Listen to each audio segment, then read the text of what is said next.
Hello. Now, you're probably sitting there on your sofa, thinking about what to do with your life. You could learn to play the guitar, take up pottery, or, and hear me out on this, you could start farming pigs. I know. It sounds completely mad. Pigs, they're smelly, they're noisy, and they have a habit of looking at you as if you owe them money. But I'm here to tell you, with the conviction of a man who's seen it all, that pig farming isn't just a job, it's an adventure. And quite possibly, the most brilliant, logical, and financially sound decision you could make this year. The world, it seems, is waking up to the glorious potential of the humble pig. It's not just about a bit of bacon for your breakfast anymore. This is about proper, sustainable, and surprisingly clever farming. More and more people are turning a bit of unused land into a porcine paradise, and for good reason. The benefits are staggering, from the sheer speed at which they grow to the surprising amount of money you can make from them. It's a business that's booming, not because of some passing trend, but because it just makes sense. It's real, it's tangible, and it puts food on the table. Lots of it. So, stick with me. Put down your cup of tea and pay attention, because what I'm about to lay out for you is a roadmap to a different kind of life. A life with a bit more mud, a lot more satisfaction, and the very real possibility of turning a profit from something that, frankly, most people overlook. We're going to dive into why these four-legged eating machines are, quite simply, the future. And by the end of this, you might just find yourself looking at your back garden and thinking, you know what, he's right, it needs a pig. Let's not beat around the bush, shall we? The main reason most of us get out of bed in the morning is to earn a crust. And when it comes to farming, making money can be challenging. You can plant 1,000 acres of wheat and watch a single storm flatten your bank account. But pigs? Pigs are different. They are, essentially, little pink piggy banks on legs. The demand for pork is colossal, it's global, and it's not going away. From sausages to bacon, pork chops to pulled pork, people love it. This isn't some niche market for artisanal kale. This is a staple food for billions, and that means there's always a customer waiting. The numbers just work. A single sow can produce 2 litters a year, and each litter can have, let's say, 10 to 12 piglets. Sometimes more if you're lucky and she's feeling particularly generous. You raise those piglets for about 6 months, and suddenly you've turned one large pig into a dozen marketable ones. The return on investment is something a city banker could only dream of, and you get to do it all while wearing wellies and shouting at an animal. It's a beautifully simple, wonderfully effective economic model that has worked for centuries. You're not reinventing the wheel, you're just letting the pigs do what they do best: eat, grow, and become profit. Of course, it's not a get-rich-quick scheme. You have to be smart.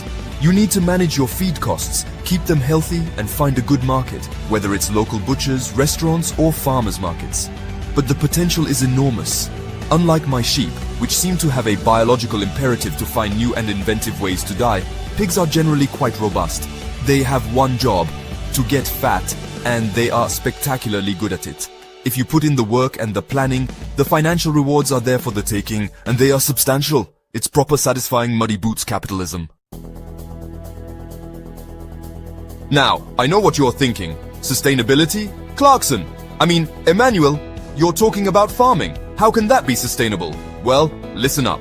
In the grand, complicated orchestra of agriculture, pigs play the tuba big, important, and surprisingly efficient. They are masters of conversion. You give a pig a bucket of feed, and it will turn that into meat with an efficiency that leaves other livestock looking a bit, well, slow. They have a monogastric digestive system, a bit like ours, which means they can process food much more effectively than, say, a cow with its 4-stomach bureaucracy. Less feed in, more meat out. It's simple, brilliant biology. And here's where it gets really clever. What do you feed them? Well, pretty much anything. Pigs are the original organic recycling units. They can thrive on things that we humans would simply throw away. Leftover vegetables from markets, spent grains from breweries, surplus whey from cheesemaking. To a pig, this isn't waste, it's a gourmet buffet. By feeding pigs these kinds of byproducts, you're not just cutting down on your feed bill, you're actively reducing food waste. You're taking something that would otherwise rot in a landfill and turning it into high-quality protein. It's a closed-loop system of genius-level simplicity. This makes small-scale pig farming one of the most eco-friendly ways to produce meat. You're not contributing to vast monocultures of soy or corn just to feed your animals. Instead, you're integrating your farm into the local food system, creating value from what others discard. It's a win for the pig, a win for your wallet, and a win for the planet.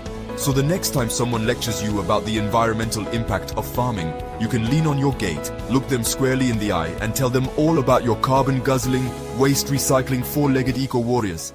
They probably won't have an answer for that. Right, let's talk about the biggest hurdle for any aspiring farmer money. You look at farming programs and see chaps spending £500,000 on a tractor that has more computing power than the lunar lander. It's daunting. You think, I can't afford that. I can't even afford the fuel for that. But here is the glorious news about starting with pigs. You don't need to remortgage your house. In fact, compared to almost any other form of livestock farming, the barrier to entry is ridiculously low. You're not buying a pedigree bull for 50 grand, you're buying a few weaners for a fraction of that. What do you actually need? A bit of land for a start. It doesn't have to be hundreds of acres of prime pasture. A decent-sized paddock or even a large sturdy pen will do. Then you need some sort of shelter to keep the rain off and the wind out. This doesn't have to be a custom-built, architect-designed pig palace.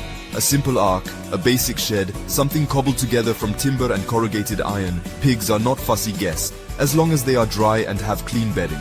Add a trough for food and one for water, and some sturdy fencing. Because believe me, an escaped pig is a formidable and surprisingly fast adversary. That's basically it. A few pigs, a simple shelter, a fence and some feed. The initial outlay is manageable, a few £100s perhaps, not the tens or hundreds of thousands required for cattle or complicated arable operations.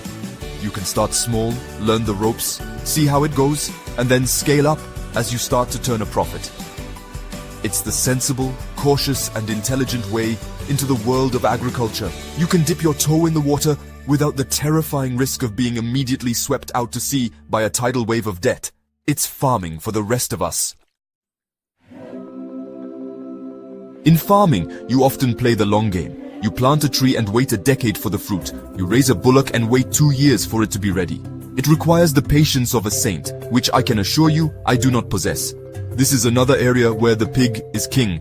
Pigs grow at a rate that is, frankly, astonishing. You buy a little piglet, a weaner, and it's about the size of a small dog. You blink, and 6 months later, you have a 100-kilo beast ready for market. The speed of this transformation is what makes the business model so compelling. This rapid growth cycle means you're not waiting years to see a return on your investment. You buy your weaners in the spring, and you can be selling pork by the autumn.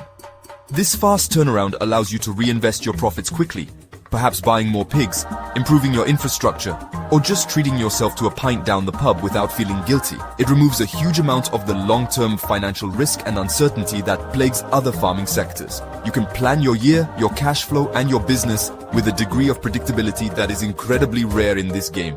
Think of it this way. Each 6-month cycle is a chance to learn and improve.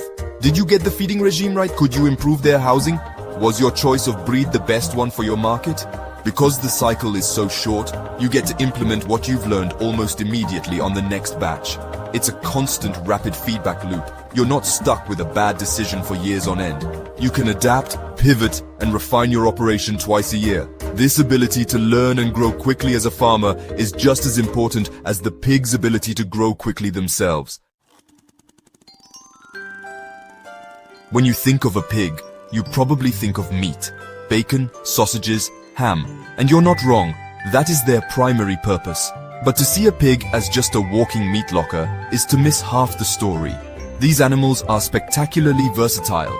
They are the Swiss Army knife of the farmyard, providing a whole host of valuable products and services beyond the dinner plate. A smart farmer understands that the profit doesn't stop when the pig goes to the butcher. In fact, that's just the beginning of the revenue stream if you play your cards right. Let's start with the most obvious and least glamorous byproduct manure. Pig manure is liquid gold for any gardener or crop farmer. It is an absolutely brilliant, nutrient-rich fertilizer. You can use it to improve your own land, grow amazing vegetables, or you can bag it up and sell it to local gardeners and allotment holders. They will bite your arm off for it. Then there's the lard. Rendered pig fat is fantastic for cooking. It makes the best roast potatoes you will ever taste, and it can also be used to make soaps and candles. You're creating high-value artisanal products from something that might otherwise be discarded. And it doesn't stop there. The skin can be turned into leather, or even better, pork scratchings, a pub snack of the gods. Even the bones can be boiled down to make a rich, nutritious stock that chefs will pay good money for. By utilizing every single part of the animal, you are not only being incredibly respectful to the creature you have raised, but you are also maximizing your profitability. You're running a zero-waste operation where every single bit has a purpose and a value. That's not just good farming, it's business genius. So there you have it, pig farming. It's not just for old blokes in tweed caps pottering about in the mud. It's a dynamic, profitable, and surprisingly sustainable business venture that is accessible to almost anyone with a bit of space and a lot of common sense. It's a chance to reconnect with where our food comes from, to build something real and tangible with your own two hands, and to be your own boss. The satisfaction of raising an animal well, of seeing it through from a tiny piglet to a finished product that people genuinely want to buy, is immense. It's hard work, yes. There will be mud, there will be smells, and there will be days you ask yourself why you started. But the rewards, both financial and personal, are more than worth it. You'll learn more about biology, economics, and hard work than you ever would sitting in an office. You'll be a producer, a creator, not just a consumer. Whether you're looking for a side hustle to supplement your income or you're dreaming of a full-time life on the land, raising pigs offers a practical, scalable, and deeply rewarding path forward. It's a challenge, an opportunity, and an adventure all rolled into one. I genuinely believe it is one of the best ways for a normal person to get into farming today. So what do you think? Am I completely mad, or have I sparked an idea? Have you ever thought about raising pigs? Perhaps you already do, and have your own stories of triumph and disaster to share. Let me know down in the comments. I'd be fascinated to read your thoughts, your plans, and your experiences. This is a conversation, and it's one worth having. Now, if you will excuse me, all this talk has made me hungry. I'm off to have a bacon sandwich.